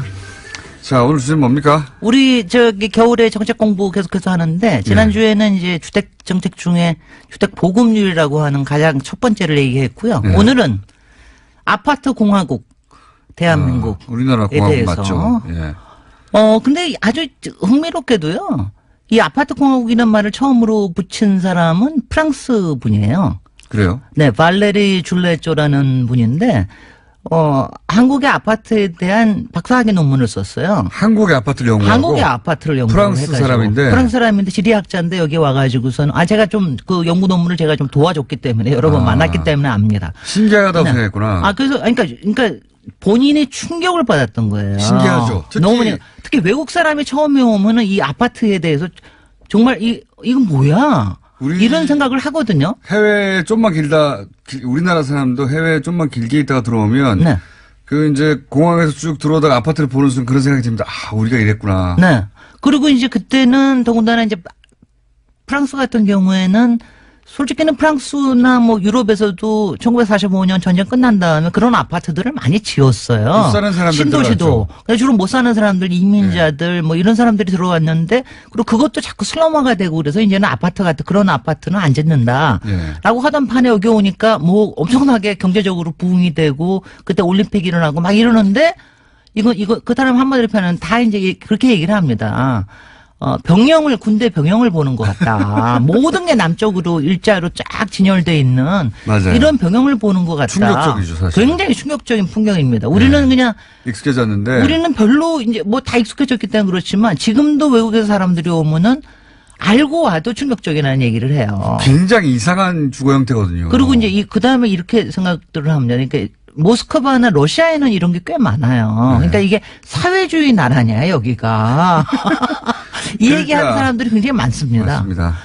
그런데 이게 이제 그래서 이 아파트 공화국을 이제 90년대 책 쓰고 2000년대 책을 내고 박사학위 논문 받고 책을 내고 난 다음에 이걸로 학술상도 받았어요. 프랑스 안에서는. 그러니까 우리나라 거 가지고 아파트 공화국 이름 붙이고 자기네들 상도 받고 말이지.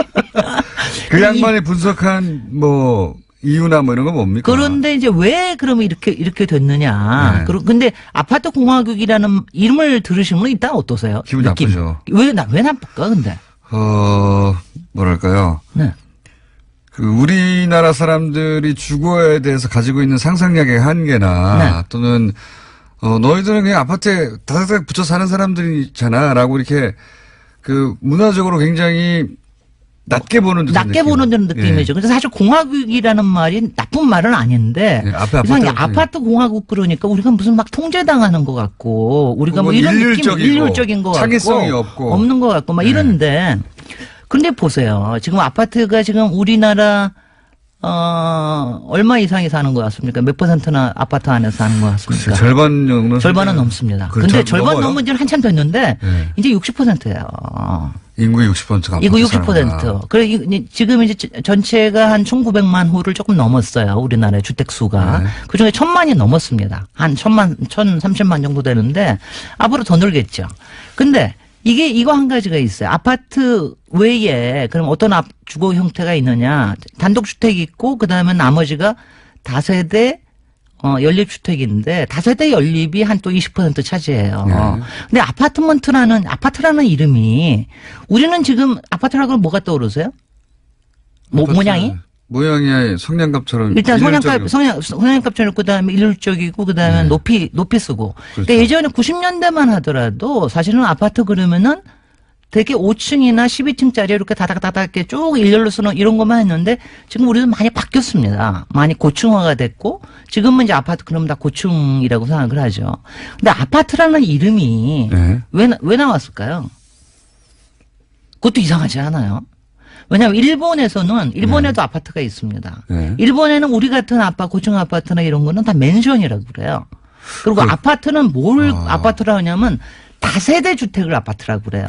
그러고 보니까 예전에는 맨션이라는 용어도 썼었어요. 맨션을 일부 썼죠. 혼자 나온 맨 처음에 한강에 나올 때는 맨션이라는 한강 아파트라고 안 부르고 맨션이라고 불러서 나왔어요. 예.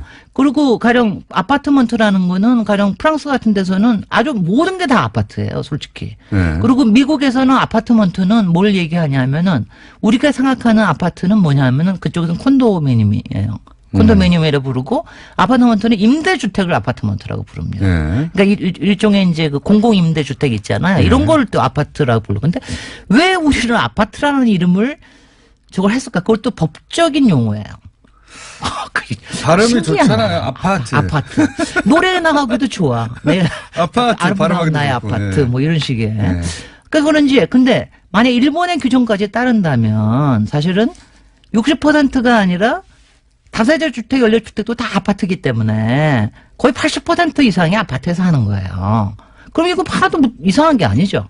그러니까 저는 이제 두 가지 얘기를 하고 싶은데 아파트 공화국이라고 하는 거에 문제를 얘기를 하면서 기분 나빠지는 거 또 한쪽에서 느끼시면서 네. 또 한편에서는 이제 이 아파트라고 하는 게 아주 보편적인 상태다. 여러 사람이 모여 사는 것이다. 그러니까 아주 어릴 때부터 거기서 살았고 네. 이제는 네. 대부분 20, 30대가 네. 그 외에 주거 형태에 대해서 겪어본 경험이 대단히 별로 적고 이제 적어지는 거죠. 예. 그래서 그리고 편리하다고 생각하고. 근데 이제 가장 큰 문제는 뭐냐면 이게 아파트가 사는 곳으로라기보다는 사실 대한민국 최고의 히트 상품이 아파트입니다. 솔직히. 재산 증식 수단이었죠. 정말 이건 최고의 히트 상품이에요. 딴 거 어떤 거를 자동차를 비하건 뭘 비하건 간에 이 아파트만큼 최고의 히트 상품이에요. 그리고 온 국민이 뛰어들어서 상품을 만들어요. 대단한 저는 가끔가다 이거 보면 참 대단한 대한민국이다. 근데 이제 제가 이렇게 해서 부동산 하면은 굉장히 아파트를 나쁜 거로 치거나 뭐 이런 거로 얘기를 하는 것보다는 사실은 저는 지금 이제 아파트 공화국이라는 말을 하기보다는 사실은 지금은 그냥 아파트는 우리가 모든 사람이 사는 데다. 그래서 이제 지금 중요한 거는 80% 정도가 아파트에서 사는데 우리를 아파트를 히트 상품으로만 보지는 말자. 우리 아주 보편적인 주거 방식이기 때문에 이거를 어떻게 하면 우리가 괜찮은 방식으로 우리 거로 만들 거냐. 이걸 고민할 때가 된 게 아닌가. 아파트를 다 허물고 개인주택 할 수도 없고. 아니, 그러니까 이게 제가 저기 하는 게 네. 아파트가 그럼 우리나라에서 왜 나왔느냐. 땅이 모자라서 나왔습니까? 그렇게 이야기하는 인구 밀도가 높아서 나왔습니까? 꼭 그렇지도 않아요. 최단 시간 내에 최대의 사람에게 네. 가장 저렴한 방법으로, 처음에는 그런 목적. 처음에는 그거죠. 예. 근데 그 다음에 두 번째, 세 번째 넘어가서는 재산 증식 수단이 됐죠. 아니, 일반 사람이 재산 증식이 아니라 저는 건설회사, 그러니까 정부에서 처음에는 맞습니다. 주택공사를 도입을 해가지고 차관이 막 이런 거 해가지고 돈 해먹고. 그 다음에 또 사전 분양을 해줬기 때문에. 그럼요. 그리고 그 다음에 80년대에 가면은 중동에 문제가 생기니까 서울이나 이런 데서 민간 재개발을 할 수 있게 해줬어요. 그때부터 대기업들이 건설사로 뛰어들게 됩니다. 90년대에서는 신도시를 해가지고 합니다. 정부 정책도 2000년대 와서는 재개발 재건축도 이명박이 뉴타운 가지고 일감을 만들어줍니다. 제가 보니까 지금 말씀 듣고 보니까 다른 이유도 있지만 이 건설업자와 정부와의 유착 관계에서 나온 만들어 놓은 거네요. 만들어 놓은 거가 그건 확실한 겁니다. 생각해 보니까 이 사전 분양제 돈이 없어도 업체들이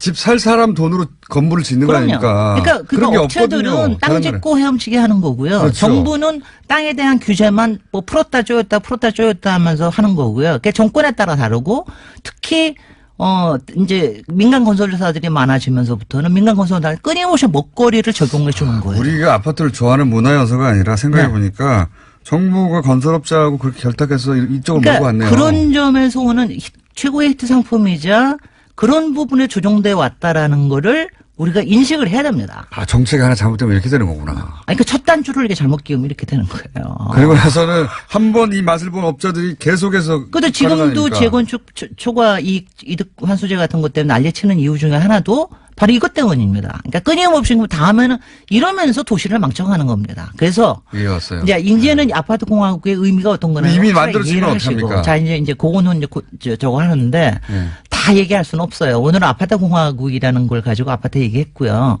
다음 주에는 아파트 공화국이 문제가 아니라 단지 공화국이 문제다. 단지요? 단지. 이제 아파트 단지로 만드는 게 문제다. 아파트는 누구나 살 수 있지만 단지로 해서 대규모 건설사와 이런 게 우리나라의 문화로 자리 잡는 게 이게 문제다라고 또 제기하신 분이 계십니다. 그러니까 아파트 자체보다도 단지 공화국이 문제다. 왜 단지 공화국이 문제다? 왜냐하면 자꾸 단지를 만들어서 그 안에다가 딱 놓고 자기네 성을 만드는 거죠. 그리고 그거는 대형이 되면은 많이 지을 수, 천사대 지을 수 있잖아요. 그러니까 그거 팔기도 좋고 또 그 안에 사는 사람도 살다가 나중에 팔기도 좋고 이런 단지를 계속해서 만드는 이게 문제다라고 얘기하는 사람이 있습니다. 그래서 결론적으로 얘기하면 아파트는 우리의 보편적인 문화가 됐으나 상당히 왜곡된 부분에 의해서 지금도 왜곡되고 있다고 하는 것을 우리가 좀 이제. 자, 그럼 단지 문화에 대해서는 다음 주에 얘기할 텐데. 궁금하네요. 그게 왜 문제인지. 아파트 공화국이 된 것은 업자와 정부가 그 방향으로 결탁해서고 한 번 잘못 정책이 되면 이렇게 망하는 거다. 망하는 건 아니에요. 그러니까 망한다고 생각하지는 맙시다. 김진애 박사